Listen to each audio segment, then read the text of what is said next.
Colonization is the most tragic period in African history.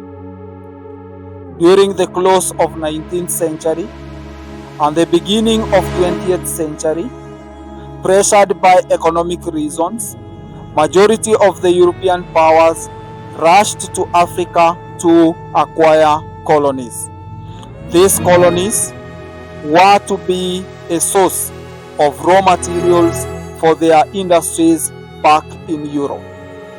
They would also be used as a market for their industrial finished products. Led by this spirit, under the leadership of Otto von Bismarck, Germany established Togo as its colony. Following its defeat after the First World War, Togo was recolonized by France.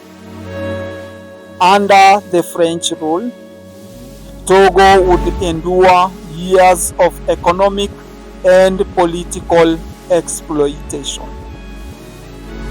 But this came to an end when in 1960 Togo became independent. With independence came a lot of hope. Majority of the Togolese people looked forward to a bright future.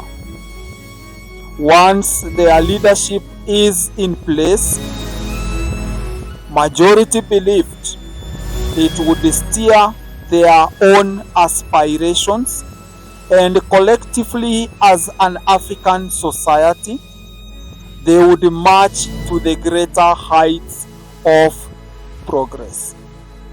But this dream was short-lived.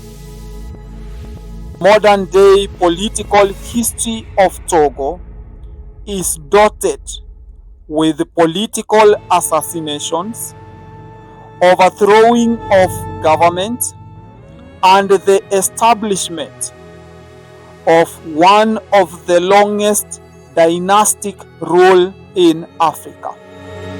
This dynastic rule is marked by political and economic tribulation.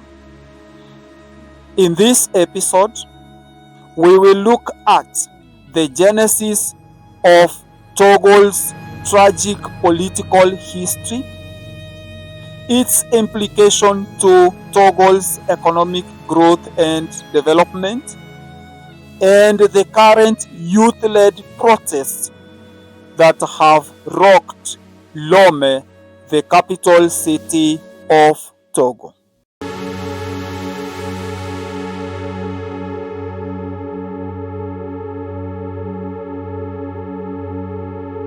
On April 27, 1960, Togo, a state in West Africa, a former German colony that later became a French colony, raised its new flag for the first time.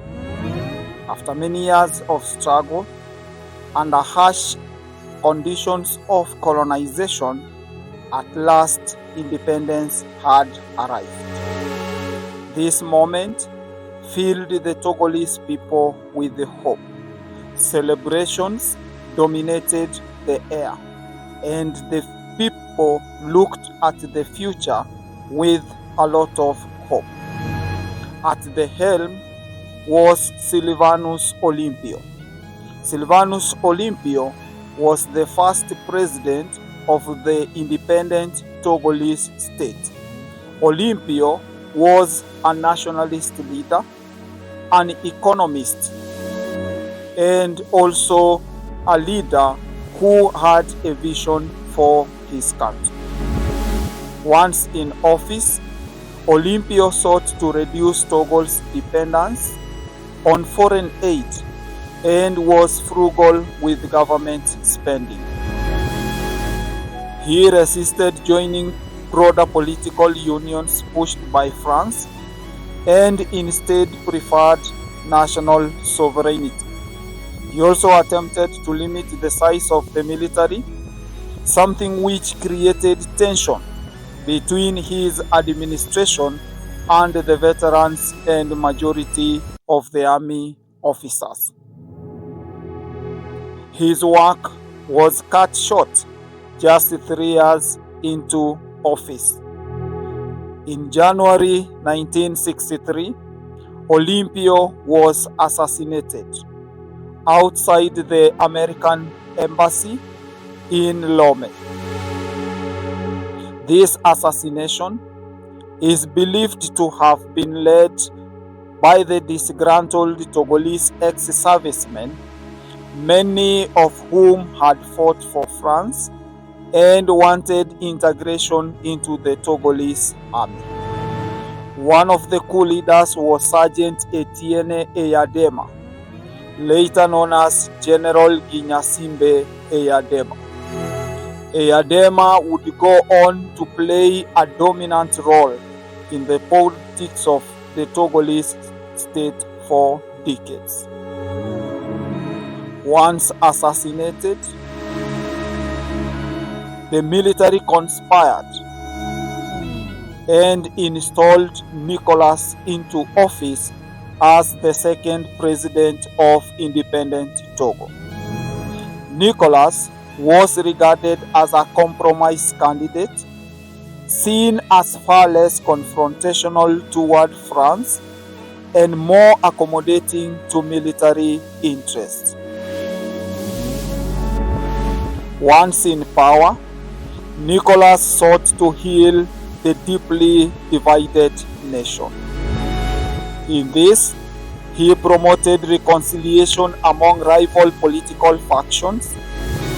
He adopted a moderate foreign policy and strengthened ties with France and eased relations with the neighboring states.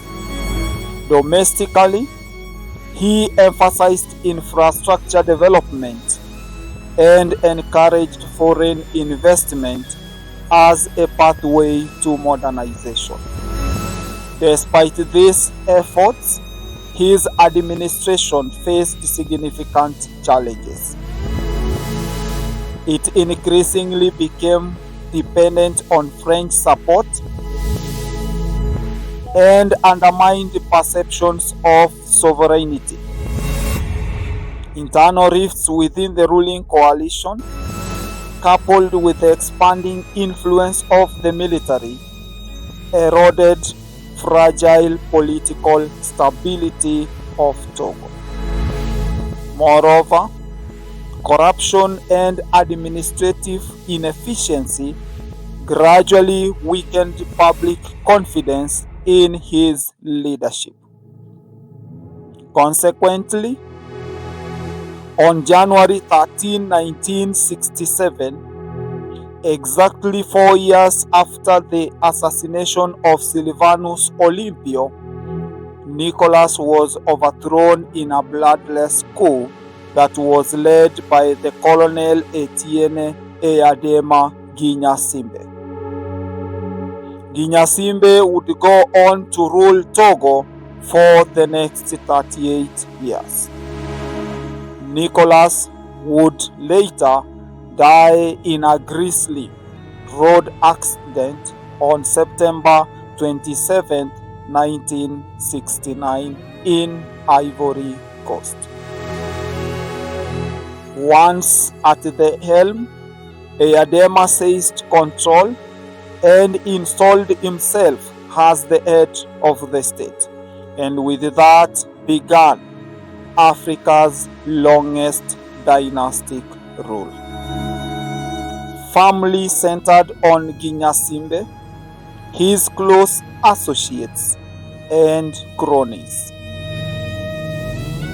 Eyadéma ruled for nearly 4 decades, and in those 4 decades, he created a one-party state.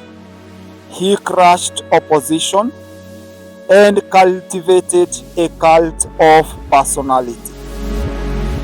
In his honor, statues were erected, stories were told of his near supernatural strength, and his face became the symbol of Togo itself. At the background, the Togolese state was on a downward trend. This prolonged rule, characterized by economic inertia, growing inequality, institutional decay, and deepening reliance on extractive political and economic institutions, benefited the royalists, the military officials, and political elites. Eyadéma also maintained a reliance on phosphate exports, oversaw a weak private sector, and presided over a widespread corruption management. This neglect sowed the seeds for long-term economic instability and underdevelopment in Togo. As fate would have it, in February 2005, Etienne Eyadéma Gnassingbé passed on following a sudden heart attack. For a moment, the Togolese people thought that change had finally come, but they were wrong. The military had other plans. Within hours, they installed his son Faure Gnassingbé as the president of Togo. This was not a democratic transition, but a dynastic succession. Faure's rise to power was immediately contested. Protests erupted. Opposition leaders cried foul, and security forces responded with deadly force. Human rights groups estimate that as many as 500 people were killed in the violence surrounding the 2005 elections. Yet Faure remained in power and has since been re-elected in elections that are largely perceived as fraudulent.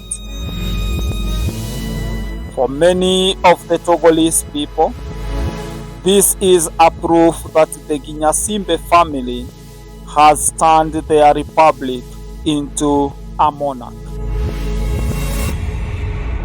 As the Gnassingbé family tightened its grip on power, the Togolese citizens never stopped resisting.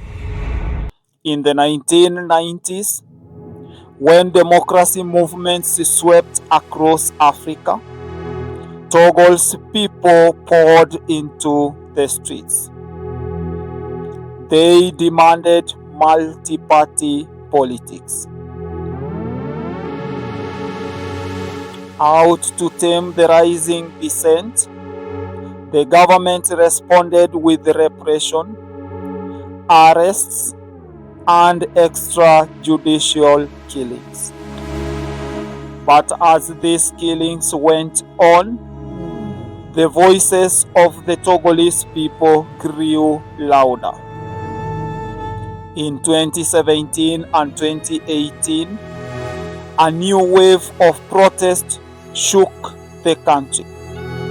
Tens of thousands marched across the cities, demanding an end to the dynasty and the restoration of term limits. The government, in responding to these waves of protest, shut down the internet, deployed security forces, and arrested opposition leaders. Yet the message was clear. The people were no longer afraid to challenge power. Togo has undergone significant constitutional changes, shifting from a presidential system to a parliamentary system. Under this new arrangement, the presidency would become largely ceremonial, while executive authority would be transferred to the newly established position of the President of the Council of Ministers, an office that was to be filled by a parliamentary appointment rather than a public vote. This reform followed a 2019 constitutional amendment that imposed term limits. In this amendment, Faure Gnassingbé's exit from power was set for 2025. However, these changes are perceived as a strategic maneuver to bypass the term limits. Following this uproar, civil society groups, youth activists, and diaspora communities have continued to push for change.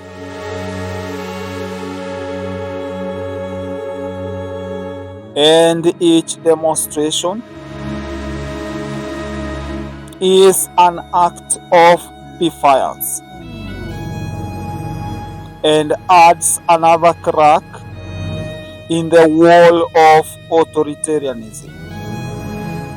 Today, Togo remains under Faure Gnassingbé 2 decades after his father's death. The Gnassingbé family has ruled Togo for over half a century. In this half a century rule, the economy has taken a beating. It remains largely fragile, and unemployment is at its highest. This is despite the country's phosphate wealth.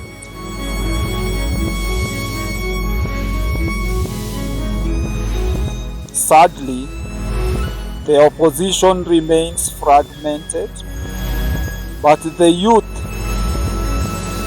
who make up majority of the population, are increasingly restless. International actors like ECOWAS and the European Union have called for reforms, but this change is unfolding slowly and at frustrating rates. The future of Togo will depend on whether citizens can sustain pressure or whether the opposition can unite for the greater good of the Republic. Or in a fair case scenario, whether the ruling family is willing or forced to let go.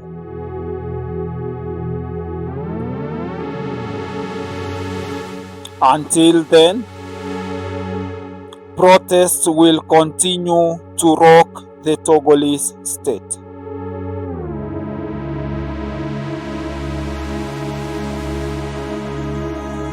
Togo's story is one of hope interrupted, of dreams betrayed, but also of resilience.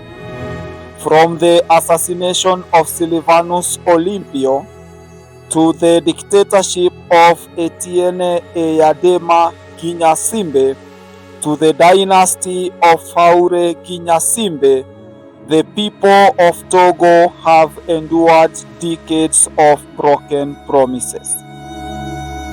Yet they have not given up. Each protest is a demand for freedom. Each protest a reminder that struggle for democracy is an internal struggle. And perhaps one day,